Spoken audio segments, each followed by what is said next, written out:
Hello, beautiful souls, and welcome to Celebrity Natal Charts.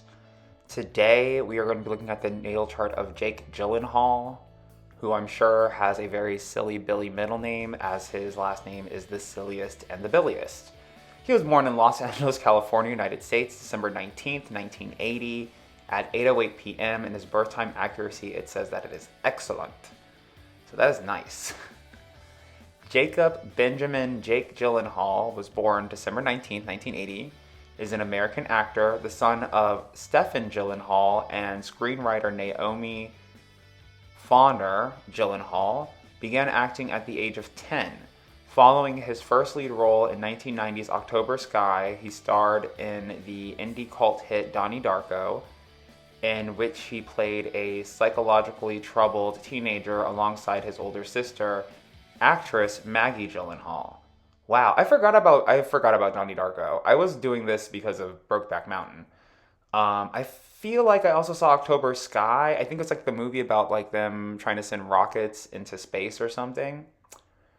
And I know everything is going to be like not succinct, and there's over 200 videos that I'm doing, but I believe 19 would be the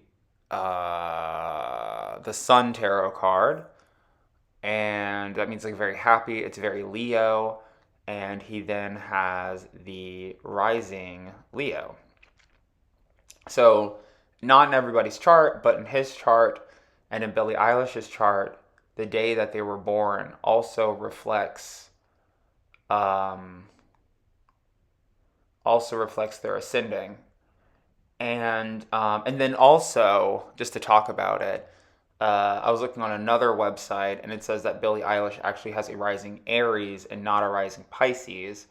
But for the completion of my series, she's definitely going to have the right. I mean, maybe I'll read both charts. Maybe I'll do the Billie Eilish rising Aries chart and the Billie Eilish rising Pisces chart, just so you can see how like similar they are.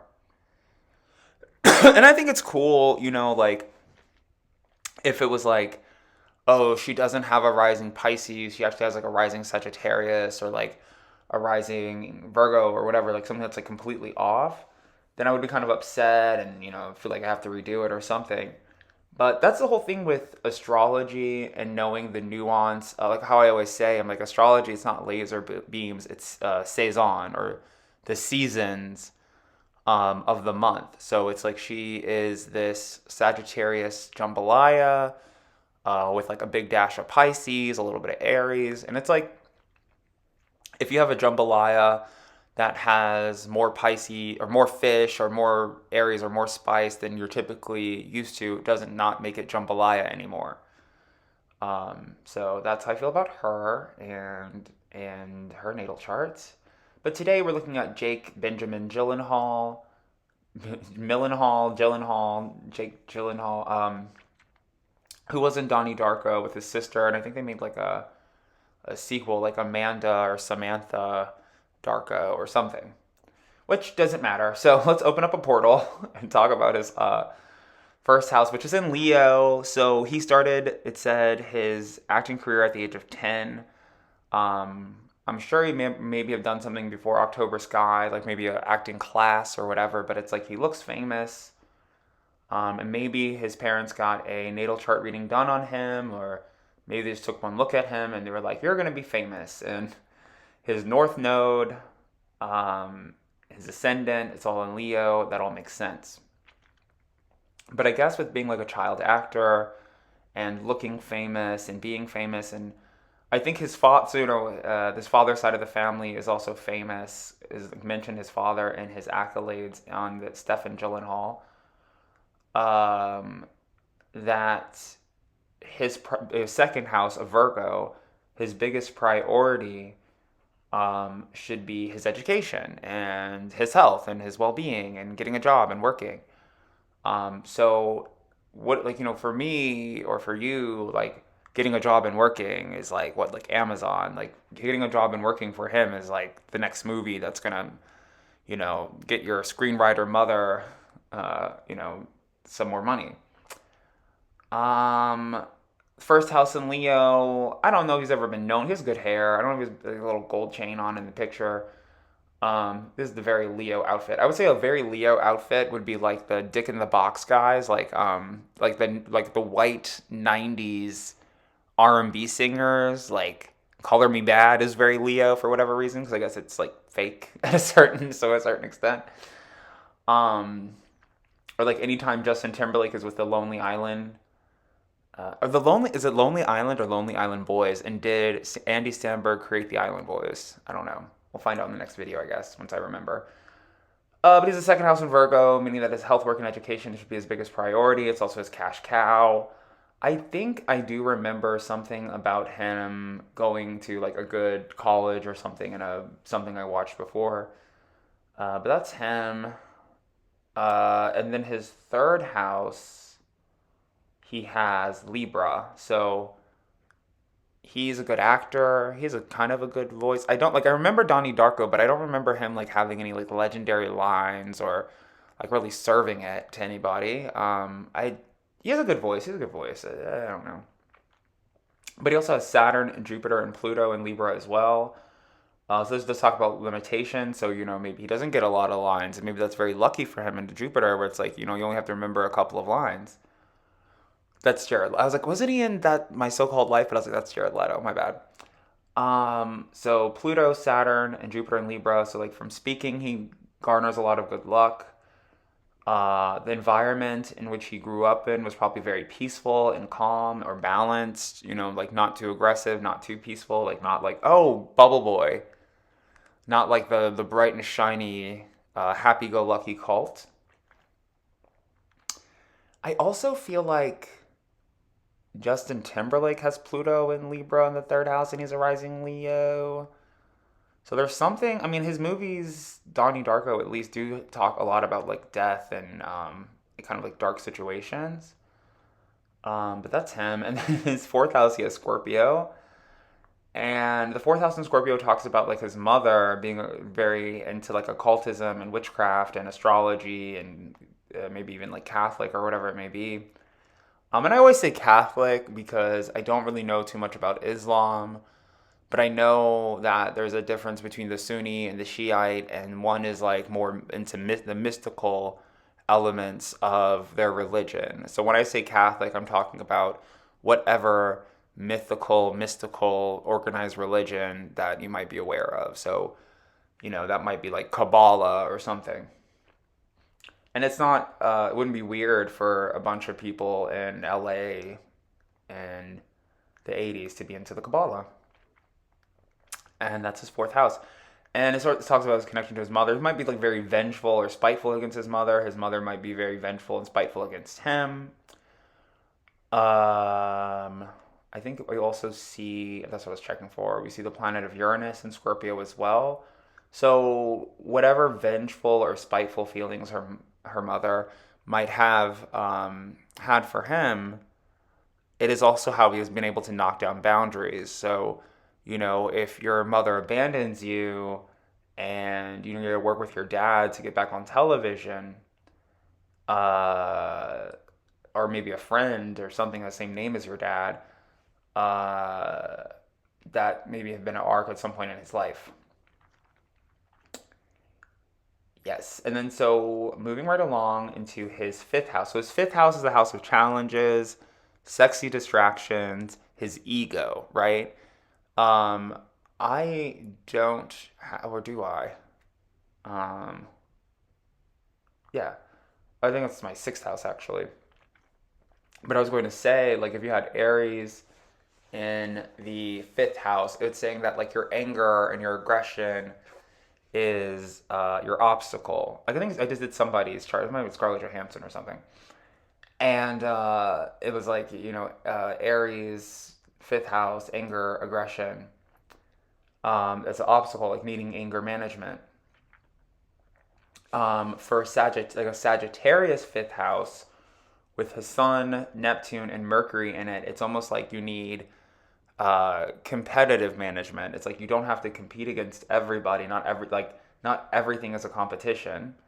And the Mercury in Sagittarius is like my quintessential stereotype of Sagittarius, where it's like okay, someone's giving, like, I'm doing reading a natal chart. I'm not trying to outspeak you. I'm not trying to speak better than you. I'm not trying to speak longer than you. I'm not trying to speak more than you. I am literally just speaking to convey information. It is not a competition.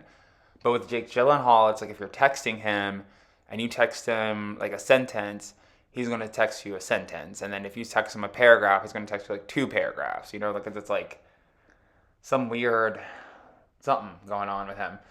And, so he has Neptune and Sagittarius as well, which I always say like Neptune is like the TV antenna or the door that is opened to allow you to be on television or into movies. And that was probably segued or initiated by someone who's a Sagittarius. And then lucky for him, he is also a Sagittarius. So if I was doing this reading for him, like just fresh out the womb, on December 19th, 1880, 1980, at 8:08 p.m., and I'm sitting in the hospital, with his mother, I'd be like, oh, like he's going to be kind of a donkey when it comes to speaking. And some Sagittarius is going to get him on television, maybe even himself.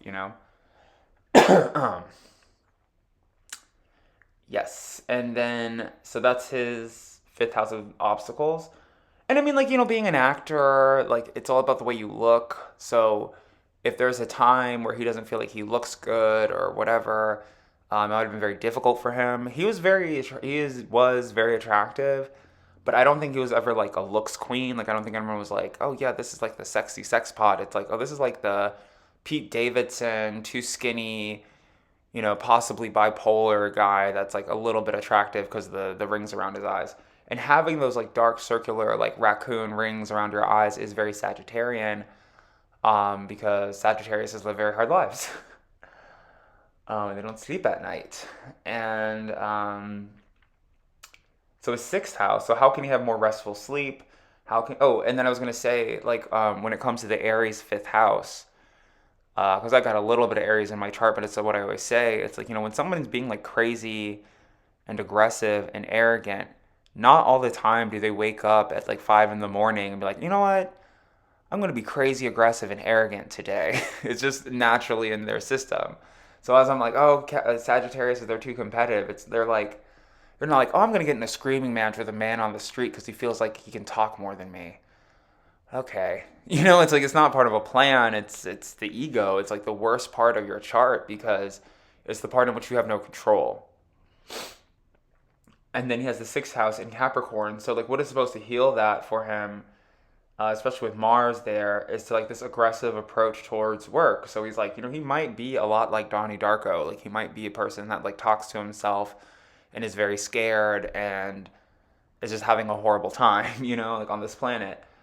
And how does he overcome that is focusing on business. So, first house in Leo, I'm so pretty, and I look like my dad, and he's helping with my career, but I have to work. Second house in Virgo. And then the sixth house in Capricorn sixth house in Capricorn is like, okay, I'm crazy, but no one's going to book me or hire me if I'm crazy. So you got to think like a Capricorn and kind of hide it and act like Hank Hill until I get the $100 million movie and don't have to act no more and I can be crazy. Rising Leo means you get the seventh house in Aquarius. Seventh house in Aquarius talks about him dating a sun sign or rising Aquarius and being in a really good, happy, slappy relationship. Maybe with someone who feels like a best friend. And then he has the eighth house in Pisces. Eighth house. This is what I said about Justin Timberlake. I was like, eighth house in Pisces. He's going to pull a Tammy Faye Baker eventually, or he might already have. Like they don't run a true Hollywood story about somebody turning their life over to Christ. Unless they were like Russell Brand or Saddam Hussein or Satan himself. They're like, Jake Gyllenhaal is all about Jesus now. So that's not like a headline, but it seems like something that will happen in his life or later in his life or has already happened. Eighth house in Pisces talks about like want, wish, and desire to be a wish granter or to pray or to be connected to the church. want, wish, and desire to be lonely and more creative. So he might like want to become a painter or something. And he has a ninth house in Aries. The ninth house talks about long distance travel and higher education, which I was saying, like with the Mars in Capricorn in the sixth house, second house in Virgo, making education a huge priority and being very aggressive about it. So maybe it was something like he really wanted to go to college, couldn't go to college, or there's a lot of obstacles around him going to college and he had to kind of push through those obstacles. Perhaps, when he goes to the airport, the TSA might give him a hard time because he's Jake Gyllenhaal and they're like, we don't want to embarrass him or make his life bad, just in general, whatever. And so maybe like when he's like, or like, like I'm going to make this celebrity freak out, I'm going to make him yell at me and have a emperor's tirade to try to attack his persona of being a good person or his ability to get booked in movies or whatever it is. Which seems to be like a theme between his fifth and sixth house as well. Like he gets trolled a lot. And his 10th house is in Taurus, which I believe his midheaven is also in Taurus as well. So, what did I just say? Chiron and his midheaven are Taurus, no matter what I just said. I meant to say his Chiron and his midheaven are in Taurus. And so it is sort of like his destiny to go live on a farm somewhere and be involved with agriculture. Or Chiron is sort of like, Chiron and Taurus for him, I feel like it's like someone trying to teach you how to grow green beans. And it's like, well, you don't grow anything and your green beans suck, so why are you trying to tell me what to do? But it also is a thing because it's like, oh, I grew this crop of green beans. If I would use this different dirt, if I would use this different soil, it would come out this way. And I'm trying to stop you from making the same mistakes that I've made. And, but then also with Chris, it's like, is his moon in Taurus? His moon is in Gemini, okay. It's Chiron in Taurus, like I said. So that's actually sort of similar to what is going on in Christina Aguilera's chart, where I was saying that the moon in Taurus talks about like weight issues and emotional eating. So Christina Aguilera might just like she's a celebrity, you know what I mean? So it's like, oh man, I was feeling so bad about myself and my motivation was completely struck. And then I was at the airport and I saw Christina Aguilera and I was about to like binge eat a bunch of McDonald's. And she gave me a hug and she told me that I was great. And I was like, you know what? I'm feeling really good about myself. I don't need to eat 6 cheeseburgers to feel good about myself now. So maybe Jake Gyllenhaal has that same loving touch or ability, but I guess more so like, oh, it's okay you grew like with like Brokeback Mountain. Like it's okay you grew up on a farm. Growing up on a farm is sexy.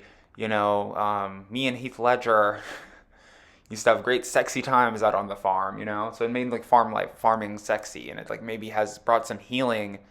I could definitely see that movie bringing a lot of healing to like gay country people or gay cowboys or whatever that they were doing.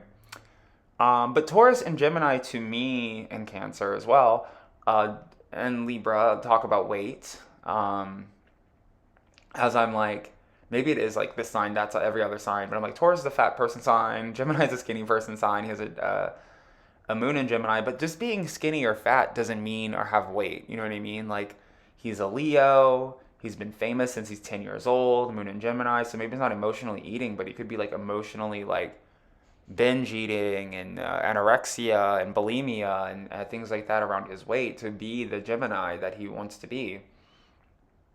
And for me, the Gemini, it's very like the Dennis Reynolds dinner plan from Always Sunny in Philadelphia, which I think is actually like really hilarious to watch, the Always Sunny in Philadelphia podcast, because I think that they think they are like completely alien from their characters. I'm like, no, you guys are your characters. Like, just watch a review,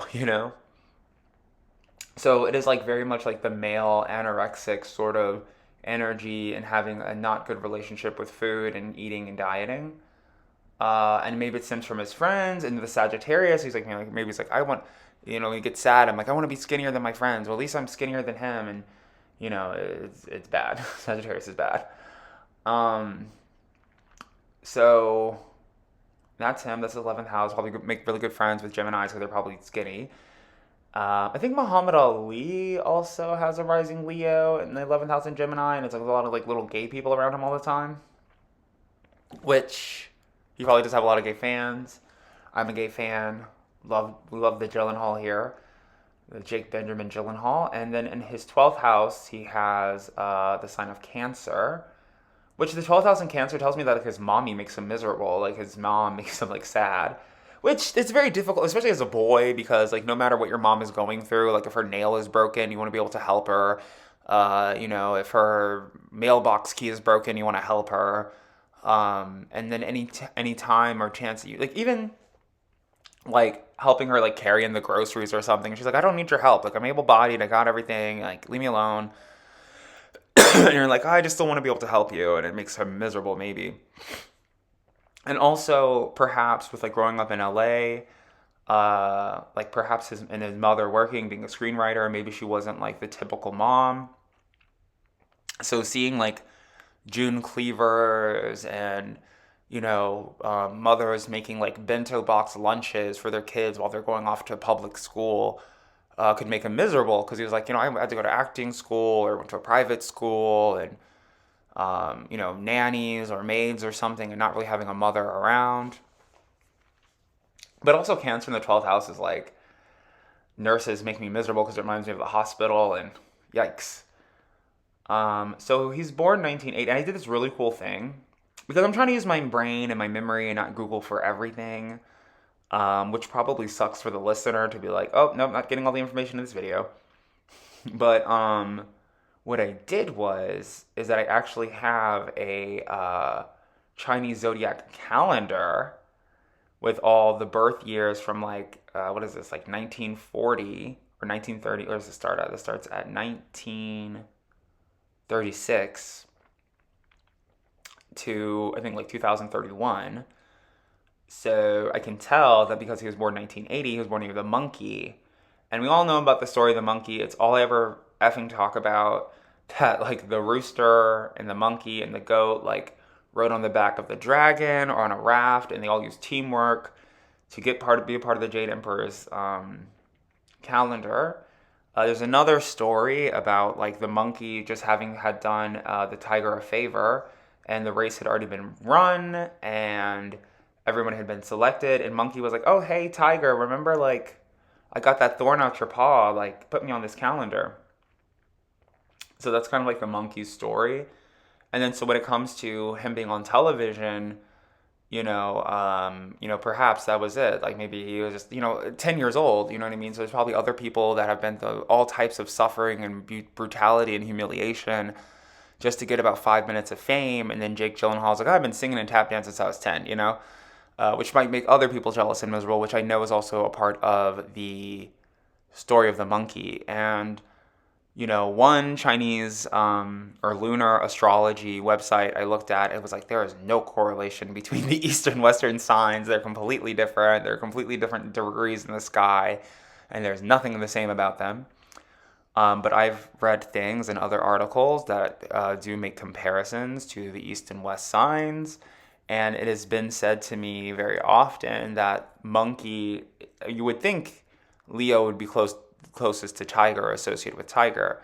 But in this one interpretation that I read, it said that monkey was Leo, and that resonated with me because like my sun and my moon are my fifth house, and I'm always like when I'm around other signs I can be very sheepish, but like if I am around other Pisces, I tend to be like the Leo of the group of Pisces. Like I'm like, I'll speak for us, you know what I mean? Like they're all not listening to us and everybody's too shy to speak, I'll say something. So that's like how I kind of envision my connection to Leo and to monkey and all those energies.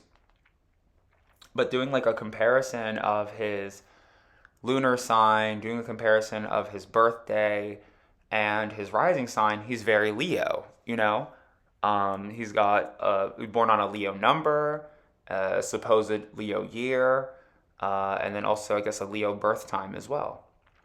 So he's very Leo, he's cool, and that's Jake Gyllenhaal. Thank you so much for listening, liking, and sharing, and subscribing. Thank you for finding your favorite Sagittarius rising Leo and sharing this video with them to tell them how cool they are and how amazing they are and how they're just like Jared Leto or whoever this guy was, Jake Gyllenhaal. Tell them that they're secretly gay. Like, you know, like you have a friend who's like secretly gay and he won't come out the closet. Like, send him this video and be like, hey, you have the same rising sign as Brokeback Mountain. Everybody knows you're gay. Or like, what is it? Or I want to build rockets with you, like October Sky, if that's what that movie actually was about. Or I'm going to send you into a portal into another dimension like Donnie Darko. So, like I said, thank you so much for sharing, liking, subscribing. I'll see you in my next video. Bye.